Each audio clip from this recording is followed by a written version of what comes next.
반갑습니다. 그죠? 딱딱하게 인사했네요. 반갑습니다, 여러분. 네, 이렇게 인사할게요. 사랑합니다. 사랑합니다. 사랑합니다. 네. 네. 여러분은 혹시 좋아하시는 그림이나 화가가 있으신가요? 좋아하는 그림이나 화가. 저는 17세기 네덜란드 출신의 화가 렘브란트를 좋아합니다. 너무 좋아해서 예전에 LA 여행을 갔을 때요, 게티 센터에 가면 이 렘브란트 작품이 전시되어 있습니다. 그래서 그 작품 안에서 떠나지 못했던 기억이 있습니다. 제가 이 렘브란트를 좋아하게 된 계기가 있는데요, 바로 하나의 작품 때문이었습니다. 한번 같이 보시면 좋겠는데요. 네, 돌아온 탕자라는 작품인데요. 이 렘브란트의 가장 마지막으로 그린 역사화로 알려져 있습니다. 잠시 감상해 보시면요, 아마 이 그림 하나가 오늘 40분, 50분 될 설교보다 더 나을 수 있습니다. 한번 이렇게 자세히 보십시오. 아버지도 한번 보고, 무릎을 꿇고 있는 저 아들도 한번 보고, 왜 저러고 있을까도 한번 보시고, 또 옆에 보이는 사람들, 그죠? 보이시죠? 그들의 어떤 눈빛도 보시고, 또 아버지의 어떤 손 모양도 한번 보시고, 그럼 손이 좀 다르게 그려져 있어요. 오른손 왼손이. 이 그림을 한번 보시면 좋겠는데요. 재산을 탕진하고 돌아온 아들의 처참한 심경과 아들을 나무라지 않고 오히려 따뜻하게 맞아주는 아버지의 모습이 이 작품에 담겨 있습니다. 오늘은 이 그림의 배경이 되는 누가복음 15장, 흔히 돌아온 탕자로 알려진 이 내용을 여러분과 함께 나눠보려고 합니다. 기독교가 세상에 처음 등장했을 때요, 이제 좀 알려지기 시작했겠죠. 그때 기독교를 향해 사람들이 종교라고 부르지 않았습니다. 그러니까 또 다른 종교구나로 여기지 않고 오히려 반종교 혹은 무신론자들이라고 기독교인들을 향해 이야기했습니다. 왜냐하면 다른 종교가 말하는 신, 하나님과 비교할 때 기독교의 신, 기독교가 말하는 하나님이 너무나 달랐기 때문입니다. 기독교가 말하고 있는 하나님은 사람들이 일반적으로 생각하는 하나님과 달랐다라는 겁니다. 하나님 같지 않은 거죠. 세상 사람들이 볼 때요. 그 전까지 가지고 있는 신에 대한 개념으로 이해할 때 뭔가 이 기독교가 말하고 있는 하나님이라는 존재가 전혀 하나님 같지 않은 거죠. 왜 그렇게 여겼는지 오늘 본문을 잘 보면 알 수가 있습니다. 우리는 반응을 보면 그것이 무엇인지 압니다. 또 사람의 반응을 보면 그 사람이 어떤 사람인지도 알 수 있습니다. 오늘 이야기 속에서 둘째 아들의 말과 행동에 반응하는 아버지를 통해 우리가 아버지라 부르는 하나님이 어떤 분이신지를 배울 수 있습니다. 그래서 오늘 이 시간 그 하나님 아버지, 그 사랑의 품에 거하는 시간이 되면 좋겠고요. 오늘은 제가 이 둘째 아들에 관해서 나눌 예정이고요. 사실 이 이야기는 첫째 아들에 관한 이야기이기도 해서요, 그 내용은 다음 주에 나누도록 하겠습니다. 오늘 말씀을 이해함에 있어서 중요한 게 있습니다. 그게 뭐냐면 이 이야기 속에서 흐르고 있는 어떤 상호관계, 역학 구조를 제대로 이해하고 있는가입니다. 그러니까 이 상호관계를 우리가 이해하고 그 이야기의 어떤 흐름을 봐야지 지금 무슨 일이 일어나고 있는지를 우리가 이해할 수 있습니다. 그래서 문화적 배경 지식이 조금 필요합니다. 오늘 비유는 그 둘째 아들이 아버지를 향해 유산을 달라고 요구하는 것에서부터 시작합니다. 11절에 보시면 또 이르시되 어떤 사람에게 두 아들이 있는데 그 둘째가 아버지에게 말하되 아버지여 재산 중에서 내게 돌아올 분깃을 내게 주소서 하는지라. 그죠? 아버지여 내게 돌아올 분깃을 주세요. 유산을 주세요라는 겁니다. 이게 저희 문화 속에서는 큰 문제가 안 되잖아요. 그냥 지금도 먼저 유산을 받는 분들이 계시잖아요. 그죠? 그래서 그게 큰 문제가 안 되는데 이 당시의 문화 속에서 원독자들이 이 말을 들을 때는 경악할 만한 내용인 겁니다. 그러니까 충격적인 발언을 지금 둘째 아들이 한 겁니다. 아들이 와서 아버지께 그의 분깃을 지금 달라고 하는 것, 경악 그 자체입니다. 이 당시의 역사 문화를 연구했던 주석가들의 말에 의하면 만약 살아계신 아버지께 이러한 요청을 한다는 것은 그 아버지가 죽길 바라는 메시지를 전달하는 것이라고 합니다. 그러니까 살아계신 아버지에게 와서 유산을 주세요라는 말은 아버지가 돌아가셨으면 좋겠습니다 라고 말하는 것과 다름없다는 거죠. 그죠? 이런 거 이제 저희 이거와 비교도 할 수 없는 작은 에피소드에서도 큰 어떤 상처를 받잖아요. 뭐냐면 식당에 갔어요.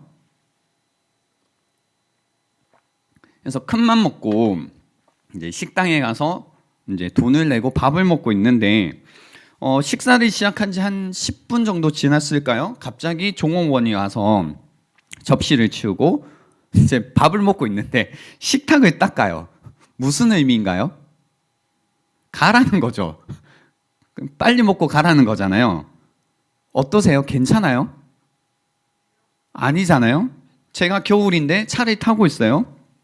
그래서 시동을 켜두고 히터를 켜두면 좋겠는데 친구가 내리면서 시동을 끄고 내려요. 무슨 얘기예요?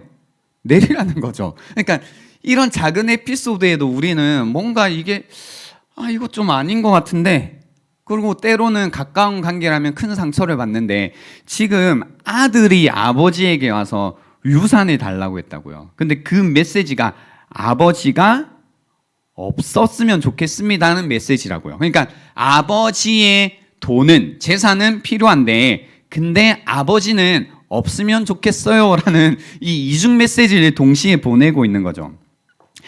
한 인간이 다른 인간의 목적이 아니라 그죠? 사용당할 때, 수단이 될 때, 그때 그 마음의 상처는 사실 어마어마하다라는 겁니다. 그래서 유산을 주세요. 아버지가 죽기를 바라는 마음이 뭐 의도했는지 안 했는지 모르겠지만 그 안에 담겨 있다는 겁니다. 최소한 뭐 아버지가 죽었으면 좋겠어요 이런 의미까지 아니더라도 최소한 아버지가 없는 것처럼 살고 싶어하는 마음이 이 안에 있다는 거죠. 아버지 없이 내 삶 가운데 이 아버지를 지워버리고 내 맘대로, 내 뜻대로, 내 힘대로 살고 싶다. 아버지라는 존재를 부정하고 싶고 없애고 싶어하는 마음은 이 아들 마음속에 있었다라는 겁니다. 그죠? 무시당하는 것 굉장히 속상한 일이죠.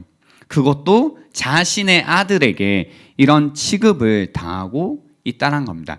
모르는 사람이 이러는 거는 큰 게 아니죠. 상처가 아니죠. 그죠? 하지만 잘 아는 사람이 나의 존재를 무시한다는 건 어마어마한 게 큰 상처가 되는 거죠. 그죠?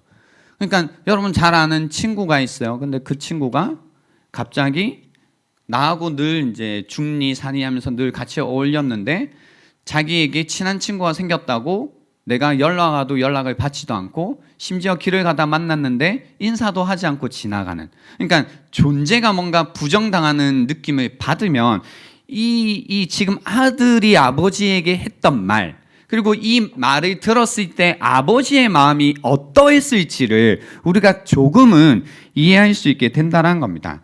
목적이 아닌 수단이 되는 이 취급, 그죠? 이 취급 굉장히 큰 상처라는 거죠. 아픔이라는 거죠. 특히 친구에게, 연인에게, 가족에게, 동료에게 이런 일을 당하면 더 그런 겁니다. 그래서 이런 뭔가 이런 말을 들었을 때 일반적인 반응이라는 것은 뭐냐면 이제 실제로 문화적으로 만약에 어떤 아들이 아버지에게 이런 말을 했다면 집에서 쫓아낸답니다. 그러니까 그냥 쫓아내는 것도 아니고 때리고 너는 이게 무슨 하면서 이제 좀 맞고 그리고 어떻게 하냐면 집에서 내어 쫓는데요. 이게 일반적인 반응이래요. 혹시나 누가 이렇게 하면 그래서 근데 이제 이게 일반적으로 만약에 아버지 유산을 주세요. 그래. 내가 지금 이게 아니라 그래 하면서 때리고 너 나가 내쫓는데 오늘 본문에서는 아버지의 반응 그죠?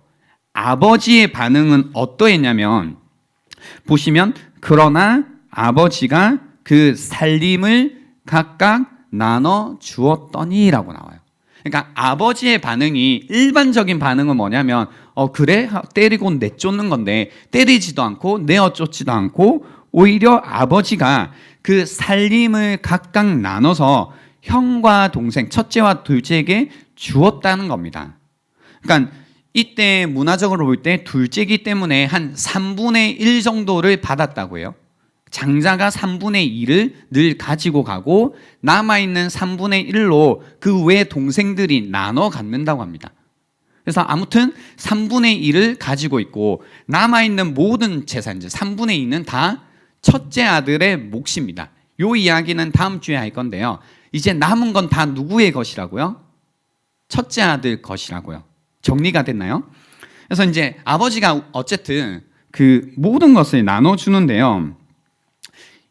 여기에서 재밌는 표현이 이 살림이라는 표현이 재밌더라고요. 그러니까 재산을 나눠 주었더라라고 하지 않고 살림을 나눠 주었다고 표현을 합니다. 근데 제가 뭔가 같은 단어를 번역을 다르게 했나라고 해서 원어를 찾아보니까요.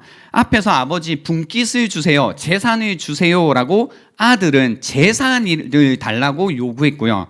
그러자 이 아버지는 이 살림을 줘요. 살림을 줬다라는 게 뭐냐면 재산을 줬다라는 표현이 아니고 비오스라는 단어를 쓰는데요.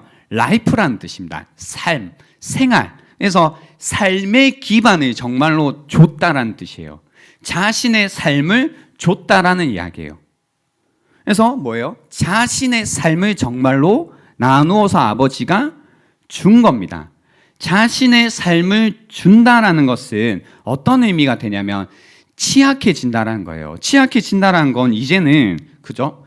이 유산을 아들에게 줌으로써 자신의 삶을 스스로 지탱할 수 없는 상태가 되어 이제는 나의 삶을 다른 사람의 손에, 다른 사람의 배려에 내어 맡기게 되었다라는 겁니다. 이제 아들이 잘해줘야만 아빠가 지낼 수 있게 되는 상태.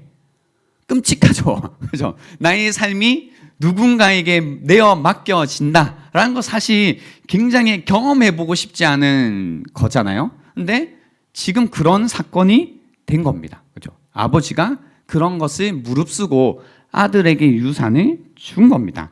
둘째 아들의 요구를 들어주는 거죠. 그러니까 첫 번째 아빠 유산을 주세요에서 뭔가 그동안 이 자식을 키워왔는데 사랑으로 내가 너를 어떻게 키워왔는데 근데 너가 어떻게 이런 말을 나에게 할 수 있지? 하지만 그 어떤 상처되는 말을 참고 견디고 또 사랑으로 다시 한번 반응해 주시는 모습입니다. 그러니까 때리지도 않고 내어쫓지도 않고 네가 그렇게 요구하니 내가 너의 어떤 그런 마음을 참고 또 사랑으로 아버지가 반응을 해주신 거예요. 그래 네가 그러면 내가 나의 삶을 나누어서 내가 취약해지더라도 너에게 나를 내어주겠다라고 하면서 뭐예요? 사랑의 행위를 하신 거죠. 내어줬는데 이만큼 사랑의 마음을 전했으면 알아먹어야 되지만 알아듣지 못하고 뭐예요? 13절에 보세요. 그 후 며칠이 안 돼요. 둘째 아들이 재물을 다 모아 가지고라고 해요. 재물을 다 모아 가지고 이게 무슨 말이냐면요. 여기에서도 이제 이 당시에 재산이라고 하면 유산이라고 하면 뭐와 관련이 있었냐면 땅과 관련이 있었습니다. 뭔가 소유가 있다라는 건 땅이 있다라는 뜻입니다. 그래서 지금 재물을 다 모았다라는 뜻은 아버지가 유산으로 주신 땅을 처리했다라는 뜻입니다.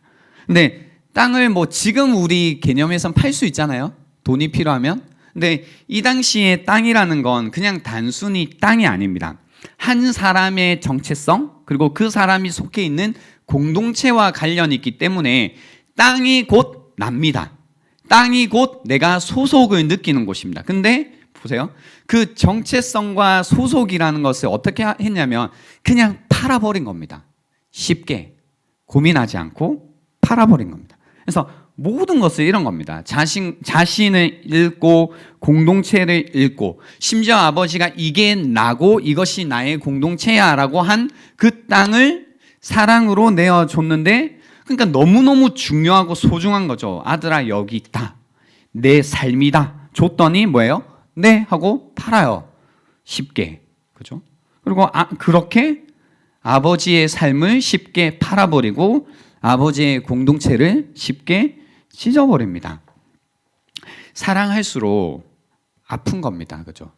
여러분 사랑할수록 더 아픈 경험이 있으신가요? 그러니까 누군가가 나에게 이런저런 요구를 하지만 내가 참고 또 참고 또 참으면서 그죠? 참으면서 계속해서 사랑을 하지만 그 사랑 가운데 경험하는 어떤 고통스러움. 그러니까 모르는 사람과의 관계 속에서 생기는 것과 관계 속에서 부모와의 관계 또는 연인과의 관계 또는 그 가족 간의 관계에서 생기는 이런 어떤 이 거절, 사랑에 관한 거절이라고 해야 되나요? 이거는 다르다라는 겁니다. 여러분 아버지에게 선물해 보셨나요? 아버지에게 선물하면 아버지들이 어떻게 하세요? 그죠? 뭐지 저게? 좋다는 건가? 싫다는 건가? 고맙다는 건가? 안 고맙다는 건가? 그냥 해요. 아빠 이거 아빠에게 어울릴 것 같아서 샀어 라고 해도 알았어 라고 하죠. 알았어가 아니고 뭐예요? 그래 나를 생각하면서 샀니? 한번 열어볼까? 나한테 정말 잘 어울린다 고맙다 뭐 이런 게 아니고 알았어 라고 하면 뭐예요? 뭔가 모르게 아빠를 생각하면서 선물을 샀지만 돈을 썼지만 그때 느끼는 이 거절감이라는 게 있다 없다? 있는 거죠. 또 엄마를 위해서 뭔가 해요. 엄마를 생각하고 해가지고 했는데 엄마 이거 뭐 엄마 필요하다고 해서 준비했어요 한데 엄마는 늘 뭐하다? 늘 불평을 한다. 야 뭐 이거 이런 식으로 했어 뭐죠? 이렇게밖에 뭐 하면 이제 나는 마음을 썼지만 엄마의 반응에 의해서 우리는 또 어떤 거절감을 느끼는 거죠.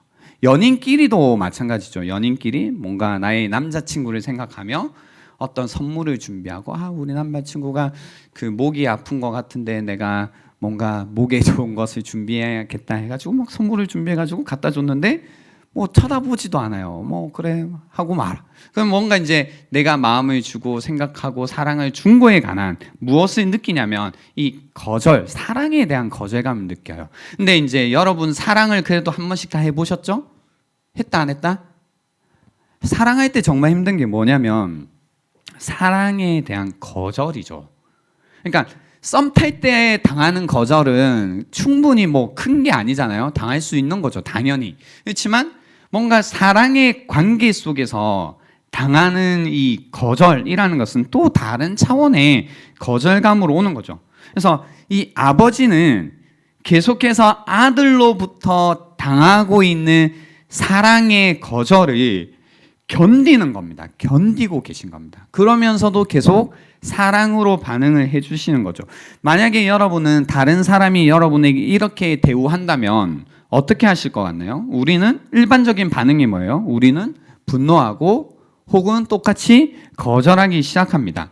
그 사람을 이제는 내 삶에서 배제시킵니다. 저는 이렇게 표현했는데요. 그 존재를 토해버립니다. 그죠? 그 사람을, 그 관계를 나의 관계 속에서, 나의 존재 속에서 우리는 어떻게 해요? 토해버립니다. 그죠? 왜 그러냐면 그 사람을 향한 어떤 애정이라는 것을 깎아내려야만 더 이상 내가 고통스럽지 않고 더 이상 내가 아프지 않기 때문입니다. 그러나 여기 오늘 본문에서는 이 아버지는 아들을 향한 그 계속해서 거절되는 사랑이라는 것을 지킵니다.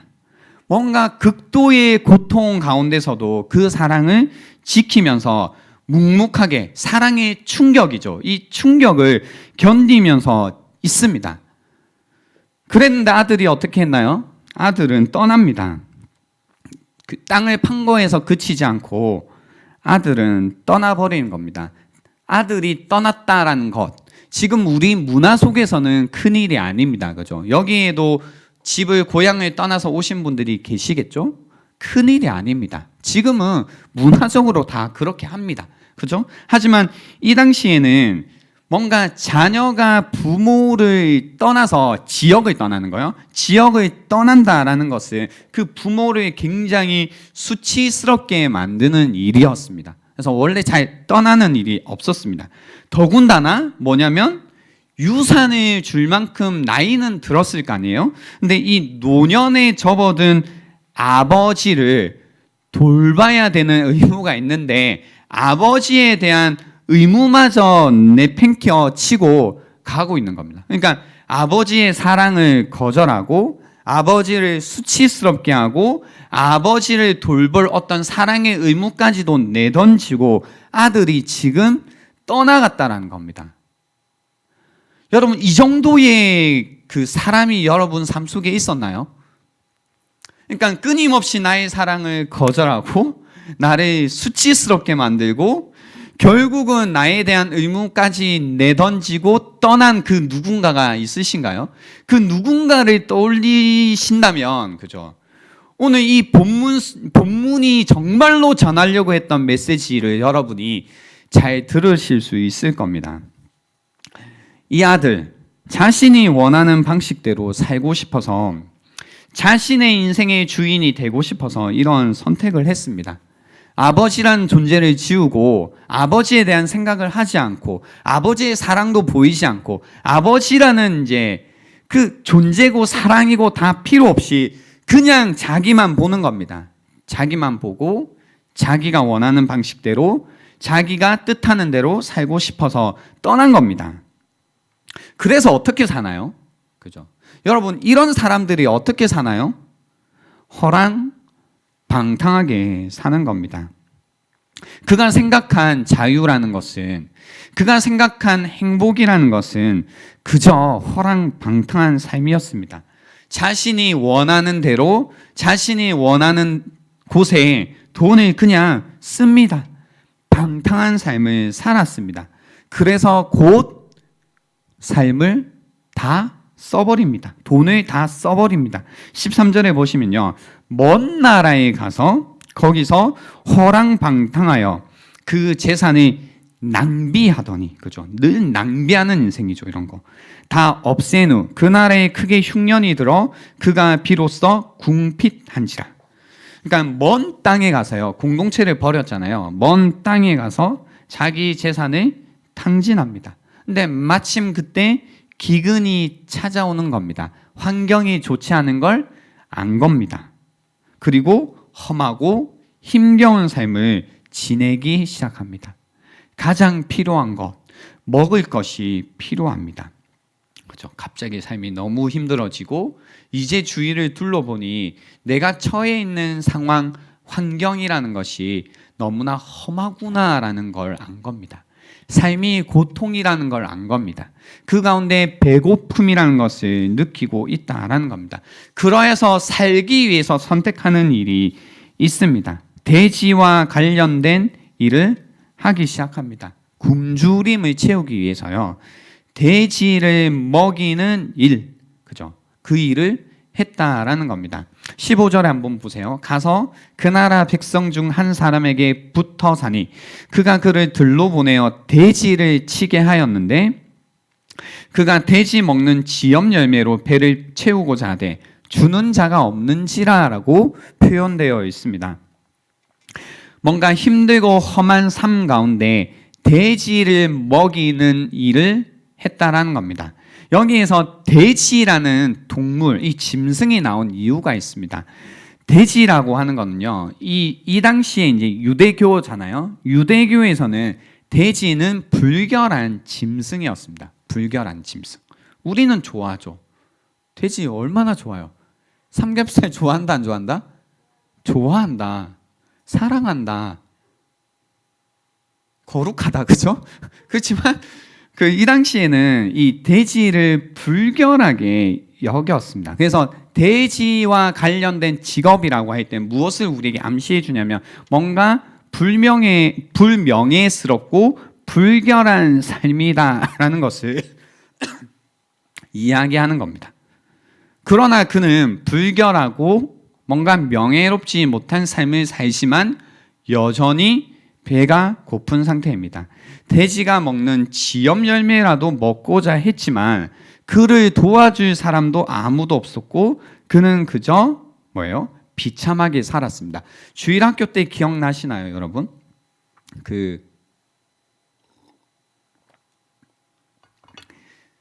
이 돌아온 탕자 비유를 가르치면서 그런 장면들이 들어가 있잖아요. 성경에는 없지만 무슨 이야기를 이제 듣냐면 돈이 많으니까 처음에 주변 사람들한테 돈도 쓰고 뭐 친구들도 많고 같이 어울리고 하다가 돈이 없어지니 그죠? 사람들도 다 떠나갔더라 이런 이야기 하잖아요. 그죠? 근데 이게 참 재밌는 게 주변에 있었던 사람들은 정확하게 이 아들이 아빠를 대했던 방식으로 대하는 거죠. 무슨 뜻이냐면 이 둘째 아들이 아빠를 사랑하지 않고 사용하잖아요. 그리고 그 돈을 받자 자기의 목적을 이루자 아빠는 수단이니까 수단을 없애버리죠. 그러니까 떠나버리잖아요. 똑같이 사는 거죠. 그런 삶 가운데 만나는 모든 사람들은 어떤 사람을 만나게 되냐면 그 사람을 사랑해주는 사람을 만나는 게 아니라 사용하는 사람들을 만나죠. 그러니까 돈이 있을 때는 함께 하지만 더 이상 돈이 없고 쓸모 없어지면 다 떠나버리는 겁니다. 도와줄 사람이 없는 겁니다. 어쩌면 자신이 둘째 아들이 선택한 길이라는 거죠. 선택한 삶의 모습이란 겁니다. 사랑하지 않는 삶, 사용하는 삶은 결국 사용당하는 겁니다. 어쩔 수 없는 결론이라는 거죠. 그래서 여기에서 배를 채우고자 하되 주는 자가 없다고 하는 겁니다. 아무도 이 사람에게 필요한 것을 주지 않는 겁니다. 사랑을 해주는 사람이 없는 겁니다. 그냥 멸시의 대상이고 하찮은 존재로 사랑받지 못하고 있다라는 거죠. 밑바닥까지 내려앉았다는 겁니다. 그죠? 우리 인생에 아무리 가난한 것 같고요, 아무것도 없는 것 같아도 나를 사용이 아니고 사랑해주는 사람 한 명만 있어도요, 인생은 절대로 밑바닥으로 가지 않습니다. 근데 이 한 명이 없어요. 세상에 살다 보면, 그죠? 이 한 명이 없어서 우리는 밑바닥까지 가는 겁니다. 저는 이 이야기를 보다가, 그러니까 아무도 사랑해 주지 않고 아무도 이 사람을 환대해 주지 않잖아요. 환영해 주지 않잖아요. 인간 취급 안 해 주잖아요. 저는 이 이야기가 뭐와 겹쳐서 보였냐면요. 여러분 혹시 그림자를 판 사나이라는 이야기 아세요? 예전에 저희 어릴 때 많이 들었죠. 그림자를 판 사나이. 뭐냐면 주인공 슐레밀이라는 사람이 있는데요. 이 사람이 신비한 인물, 악마죠. 악마에게 한 가지 제안을 받습니다. 너가 그림자를 팔면 너가 마음대로, 똑같아요 여기도, 마음대로 꺼낼 수 있는 행운의 자루를 주겠다라는 거죠. 그래서 거래가 성사됩니다. 주인공이 생각할 때 그림자는 별거 아닙니다. 그래서 그림자를, 이거 여러분 지금 그림자가 이번 한 주간 그림자를 본 적이 있다 없다? 있다 없다? 거의 기억이 안 나죠. 그러니까 그만큼 우리가 의식하지 않고 살죠, 그림자를. 그러니까 뭐 어때요? 이거 그림자 나도 있긴 하네요. 있습니다, 저기. 있는지 없는지도 모르고 사는 어차피 그림자 이거 주고 내가 원하는 것, 내 마음대로 할 수 있는 걸 갖는다면 너무너무 좋은 거죠. 그래서 그림자를 주고 엄청난 부를 얻어요. 근데 이 주인공이 살아가면서 뭘 알게 되냐면 그림자가 인간에게, 사람에게 정말 중요하다는 걸 알게 됩니다. 그래서 돈이 아무리 많아도 그림자가 없는 사람들이 사람 취급 안 하는 걸 깨닫기 시작해요. 사람들이 자꾸 배척해요. 처음에는 좋아하고 뭔가 돈이 많고 하니까 막 따르다가도 그림자가 없는 걸 보고 이거 인간이 아니구나, 이거 사람이 아니구나 라고 생각을 하는 거죠. 그래서 엄청난 재산을 약속한 결혼마저도 신부 측 부모에 의해서 거부당합니다. 그러니까 이 사람의 삶이 어떻게 되냐면, 우리가 생각할 때 이 조건이 있으면 환영받고 사랑받겠지 했던 그 모든 조건이 있어도 그림자 하나 없다고 모든 사람들에게 거절과 거부를 당하기 시작하는 겁니다. 그래서 그림자라는 건 사람을 사람으로 만드는 그것이라는 거죠. 사람이 사람으로 살아가면서 다른 사람의 환대, 다른 사람의 사랑이라는 것이 필요한데 아무도 이 사람을 사랑해 주지 않는 겁니다. 그림자를 판 사나이. 그죠? 오늘 이 둘째 아들도 동일합니다. 그림자를 판 사나이와 동일한 모습입니다. 그죠? 뭐 아버지 뭐 사랑? 그건 뭐 밥 먹여주나? 하면서 자기의 목적에 의해서 사랑이란 거 다 버리고 그냥 수단으로 쓴 겁니다. 그리고 그렇게 살아왔더니 결국은 아무에게도 환대받지 못하는, 아무도 도와주지 않는, 아무도 사랑해주지 않는 그냥 존재가 되어버린 겁니다. 그래서 이 말이 너무 슬픈 거죠. 그가 돼지 먹는 지엽 열매로 배를 채우고자 하되 주는 자가 없는지라. 그죠? 사람이 먹는 것도 아니에요. 그냥 돼지가 먹는 지엽 열매 하나, 그걸로 배를 채우고자 하지만 그것마저 주는 사람이 없는 겁니다. 아무도 사랑해 주는 사람이 없다라는 겁니다. 그 밑바닥에서 이 사람은 깨닫기 시작합니다. 아, 내가 지금 무슨 짓을 했구나. 내가 지금 어떻게 살아온 건지를 깨닫기 시작합니다. 자신의 죄가 무엇인지를 안 겁니다.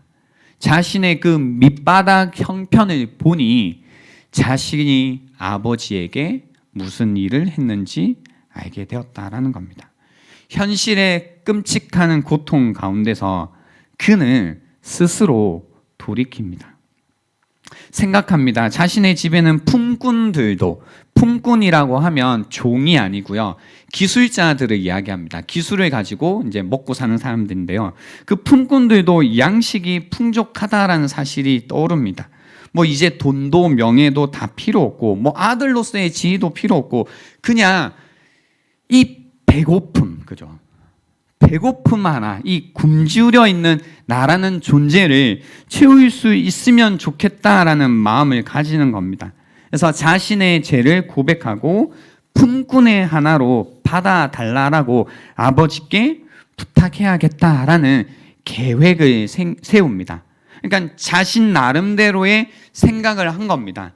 내가 돌아가서 아버지께 사죄하고, 그리고 더 이상 나는 아들도 아니니 이제는 아들로서 받아달라가 아니라 그냥 내가 이 타국에서 배운 기술이 있으니 이 기술로 그냥 일당 받으면서 살 수 있게, 그래서 이 배고픔만 채우면서 살 수 있게 해달라고 해야겠다. 이 정도는 아버지가 들어주시지 않을까? 그러니까 딴 거 바란 게 아니고 굶주림만 채우기를 바란 겁니다. 근데 재밌는 거죠. 집으로 돌아갈 동기가 뭐였냐면 굶주림 때문이었다는 겁니다. 배고픔. 근데 이 굶주림이 참을 수 없는 배고픔이죠. 참을 수 없는 배고픔. 우리도 우리 마음대로 내가 내 인생의 주인이 되어 내 뜻대로 내 생각대로 지내다 보면 영적으로 굶주린 상태를 경험합니다. 아무도 환대해 주지 않고 아무도 사랑해 주지 않는 이 나의 삶 가운데 이 영적인 배고픔, 영적인 갈망이라는 것이 굉장히 강해지죠. 이 굶주림 가운데 우리도 이 아들처럼 이 생각을 해야 되는 겁니다. 스스로 돌이켜야 된다는 겁니다. 여러분이 어떤 자리에 계시든지 그 자리에서는 여러분이 느끼고 계신 그 삶의 배고픔, 굶주림이라는 것을 절대로 채울 수 없다는 겁니다. 잠깐 맛보는 만족이라는 것은 너무나 짧죠. 그리고 얕습니다. 곧 그 배고픔과 굶주림을 또다시 찾아온다라는 겁니다. 만약에 이 아들이 자존심을 피웠어요. 그래도 내가 아빠를 이렇게 하고 떠나왔는데 그래도 내가 번듯하게 될 때까지는 안 돌아가. 그래도 나는 자존심이 있잖아 라고 말도 안 되는 자존심을 지켰다면 웃기죠. 어차피 밑바닥인데 거기에서 자존심을 지켜요. 밑바닥에서는 자존심을 지키는 게 아닙니다. 어차피 자존심도 다 잃었다라는 겁니다. 지킬 자존심이 사실 어디 있습니까?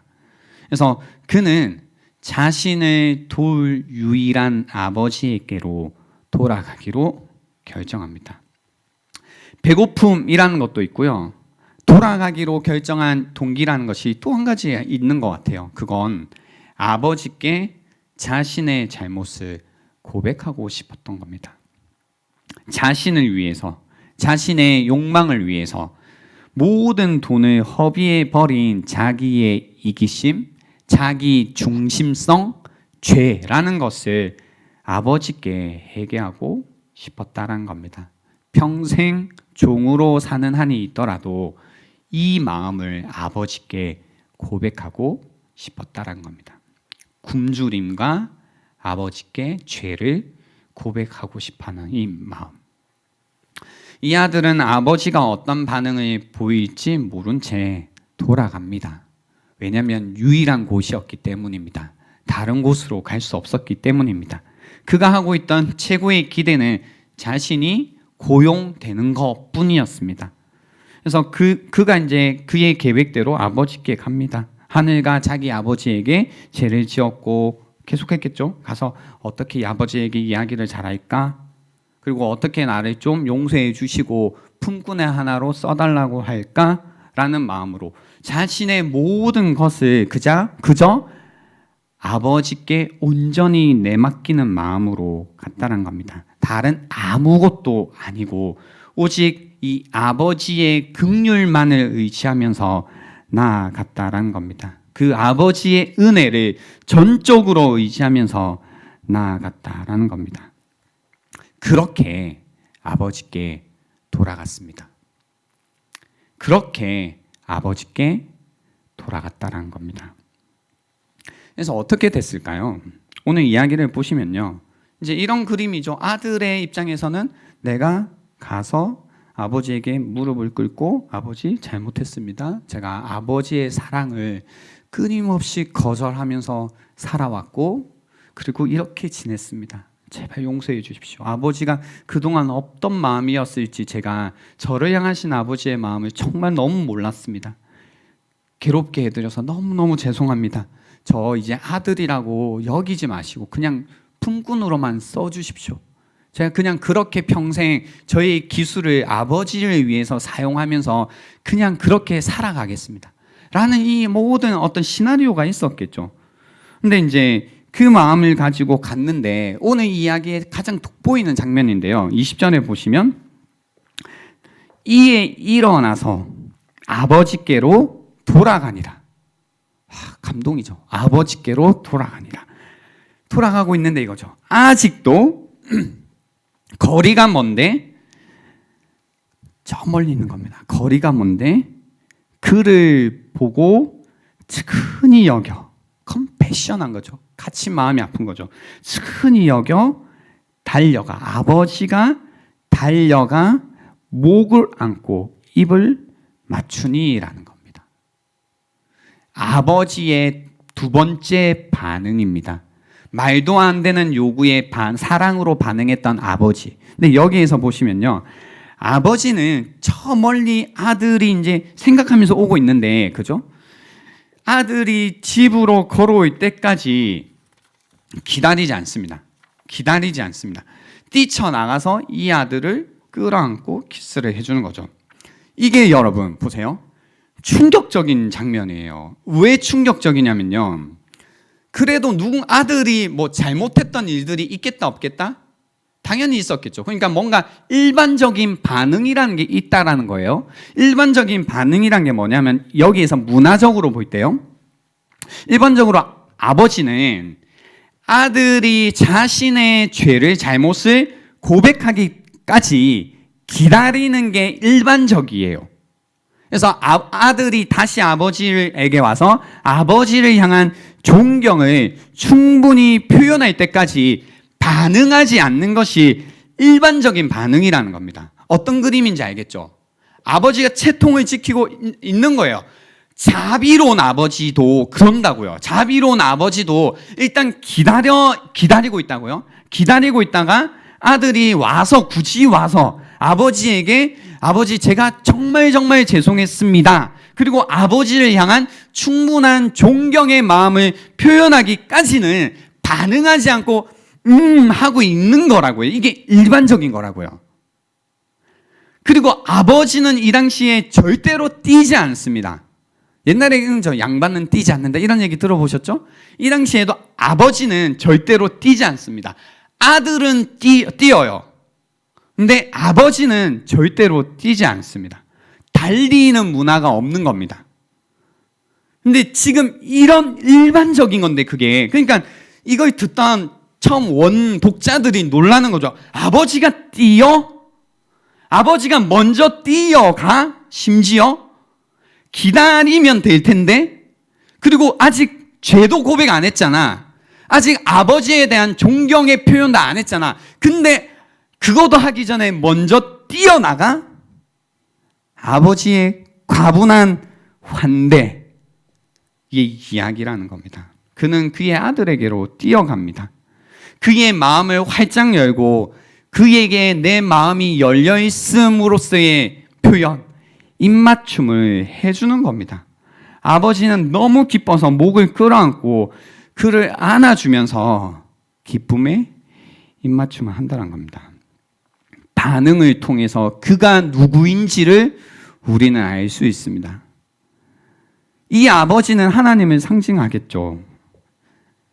이 표현을 통해 우리는 하나님이 어떤 분이신지를 아는 겁니다. 제가 초반에 말씀드렸죠. 기독교가 초반에 처음에 생겼을 때 그 무신론자들이라고 불렀다고요. 그러니까 이런 하나님이 없는 겁니다. 사람이 잘못을 해요. 그러면 어떻게 해야만 그 죄를 용서해줘요? 그 사람이 잘못했다 하고 충분한 존경의 표현 뭐예요? 제사요. 제사를 충분히 드려야만 이 신이라는 존재가 뭐예요? 너가 이만큼 정성을 들이는 걸 보니 뭐예요? 용서하겠다라는 게 신에 대한 개념인데 이 기독교가 말하는 신이라는 존재는 너무 다른 거죠. 아직 제사도 드리기 전에 나중에 보면 오히려 소를 잡아주잖아요. 그죠? 오히려 소를 잡아준다고요? 딴 데는 소를 잡아야 되는데 오히려 여기에서 보면 소를 잡아준다고요? 그러니까 이게 너무 말도 안 되는 거죠. 기독교가 말하는 하나님이란 존재가 사람들의 상식으로는 도저히 이해할 수 없는 모습, 표현을 지금 하고 있는 겁니다. 떠나는 아들을 얼마나 붙잡고 싶었을까요? 그죠? 얼마나 붙잡고 싶었으면 보세요. 돌아오는 걸 보고 있었다고요. 우리 아들 언제 오나. 얼마나 붙잡고 싶었을까요? 그렇지만 아들이 문을 열고 나갈 때 아들이 할 수 있도록 원한 대로 할 수 있도록 허용해 주는 겁니다. 어떻게까지 하면서요? 그 마음이 깨어지면서요. 그걸 참아주신 거죠. 그 마음이 깨어지면서까지 아들을 참아주는 겁니다. 가는 것도. 그리고 돌아올 때 이 아버지의 반응이 뭐예요? 뭐 해줬다고요? 안아줬다고요. 여러분 누군가를 안아줘 봤어요? 안을 때요 어떻게 보통 하냐면요 그냥 가요 이렇게 가가지고 힘들거나 안아볼까? 이러지 않아요. 누군가를 안을 때는요 계속 그 사람을 생각해야만 안아줘요. 그죠? 그런 경우 없으세요? 뭔가 누군가가 너무 힘들겠다 어려웠겠다 우리 아들 잘 지낼까? 내 친구 괜찮을까? 그 생각을 계속해요. 걱정하죠. 염려하죠. 마음이 조마조마해지죠. 초조해지죠. 근데 보니까 저 멀리 그 친구가 있어요. 그 사람이 있어요. 뭐 해요, 여러분? 뛰어가서 뭐 해주고 싶어요? 안아주죠. 아들에 대한 마음이 계속 있었다는 겁니다. 이 아버지. 끌어안아줄 만큼, 뛰어가서 안아줄 만큼. 아들이 무엇을 했든, 아버지에게 무엇을 했든 그 아들을 향한 사랑을 끊을 수 없었다는 겁니다. 아버지가 달려가 그 아들을 안아줍니다. 그리고 아들이 고백을 하기도 전에 그냥 돌아왔잖아요. 지금은 돌아온 것 뿐이잖아요. 고백을 듣기도 전에 하는 겁니다. 아버지가 받아준 겁니다. 환대해 준 겁니다. 여러분, 이 구조를 잘 이해하셔야 됩니다. 죄를 고백했기 때문에 환대해 준 게 아니라고요. 어떤 말도 하기도 전에 먼저 환대해 주고 안아주고 사랑해 주고 그거의 표현으로 입맞춤을 해준 겁니다. 이 입맞춤이 그죠? 이 입맞춤이 아들로 하여금 아버지께 죄를 고백하게 했다는 겁니다. 아버지에게 받아들여진 이유는 아들의 고백에 있는 것이 아니라 아들을 변함없이 끊임없이 사랑하는 아버지의 고백에 있는 겁니다. 우리 역시 마찬가지입니다. 우리의 고백에 하나님이 반응하신 게 아니고요. 하나님이 우리를 사랑하신다고 하셨던 그 고백 때문에 하나님이 우리를 지금도 안아주시고 품어주시고 받아들여 주신다는 겁니다. 아들의 어떠함 때문이 아니라 그 아버지의 사랑이 아들을 품었다라는 겁니다. 환대했다라는 겁니다. 환영했다라는 겁니다. 그가 말을 다 마치기도 전에 완벽한 회복이 그를 기다리고 있었습니다. 그는 가장 높게 기대했던 품꾼으로 살아야겠다. 내가 평생 아버지를 위해 내 기술을 쓰면서 품꾼의 하나로 살아야겠다 생각했지만, 그러니까 평생 그렇게 갚으면서 살려고 했겠죠. 그의 마음은. 하지만 그게 아니라 고귀함과 모든 아들로서의 특권을 고스란히 다시 회복받습니다. 가장 좋은 옷을 입었고 가족의 반지, 신분의 회복이거든요. 반지를 다시 끼게 되고 신발을 신게 됩니다. 그리고 그를 위한 큰 잔치가 벌어지는 겁니다. 이제 말씀을 정리하려고 하는데요. 오늘 이 메시지가 우리에게 주는 게 있죠. 아버지의 안아주심, 아버지의 입맞춤이 아들로 하여금 사실 회개하게 한 겁니다. 마음이 돌이켰지만 그 말을 할 용기를 준 겁니다. 제가 예전에 회개에 관한 이야기를 할 때 어떤 죄의식에 의해서 여러분 회개하지 마시고 무엇으로 여러분의 마음을 찢으라고 했죠? 사랑으로 여러분의 마음을 찢으라고 했죠. 조건 없이 나의 어떠함이 아닌 그분의 사랑으로 환대해 주시고 사랑해 주시고 끌어안아 주시고 입맞춰 주시는 그분의 사랑으로 우리의 마음을 찢어야만 그것이 진정한 회개라는 겁니다. 그가 기다리시기에 우리가 돌아갈 수 있는 겁니다. 우리가 돌아간 게 문제가 아니라 그가 지금도 우리를 기다리고 계시기에 우리가 돌아갈 수 있다는 겁니다. 오늘도 하나님 아버지께서 우리를 기다리고 계십니다. 여러분, 그동안 어떻게 지내고 계셨나요? 이 하나님 아버지의 사랑에 여러분 감동하며 감격하며 그 사람의 사랑에 잠겨서 살아오고 계셨나요? 아니면 우리를 향한 그 변함없는 사랑에도 불구하고 여러분의 그 변함없는 굳은 마음으로 하나님의 그 사랑을 끊임없이 거절하면서 살아오셨나요? 그 한 번의 거절들이 우리를 향한 하나님의 사랑이 사실 너무나 크기 때문에 한 번의 거절이 사실 너무너무 큰 거절이었거든요. 뭐 하나님 사랑은 영원하잖아, 무한하잖아, 하나님이시잖아 라고 여러분 여겼겠지만 사실은 그 사랑이 너무나 크시기에, 우리를 향하신 사랑이 너무나 크시기에 그 사랑이 거절될 때마다 사실 하나님 아버지의 마음은 더 찢기고 더 고통스럽고 더 힘드신 거죠. 얼마나 깨어지는 마음일까요? 그 마음이 너무 깨어지니 우리를 위해서 오히려 아들을 보내시기까지, 죽기까지 사랑하신 거 아닐까요? 우리는 지금도 그 사랑을 거절하며 삽니다. 지금도 하나님은 우리를 기다리시지만 오늘도 우리를 향한 사랑을 우리에게 말씀하시지만 고백하시지만 우리는 그 고백을 듣지 않습니다.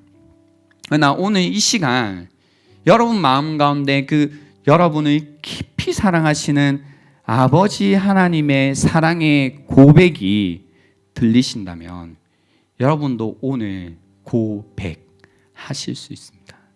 다시 아버지께로 돌아가실 수 있다라는 겁니다.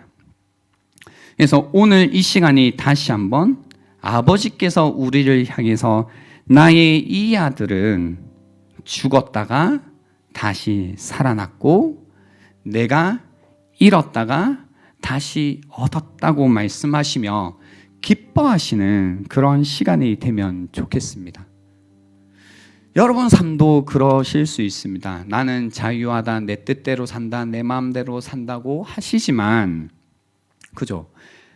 먼 나라에 가서 불결한 일, 불명예스러운 일을 하며 배고픔 하나 채우지 못하는 뭔가 노예와 같이 유배 생활을 하는 것 같이 지내고 있는 분들이 있을 겁니다. 돈에 매여, 명예에 매여, 사랑에 매여 살아가고 있는 분들이 계실 겁니다.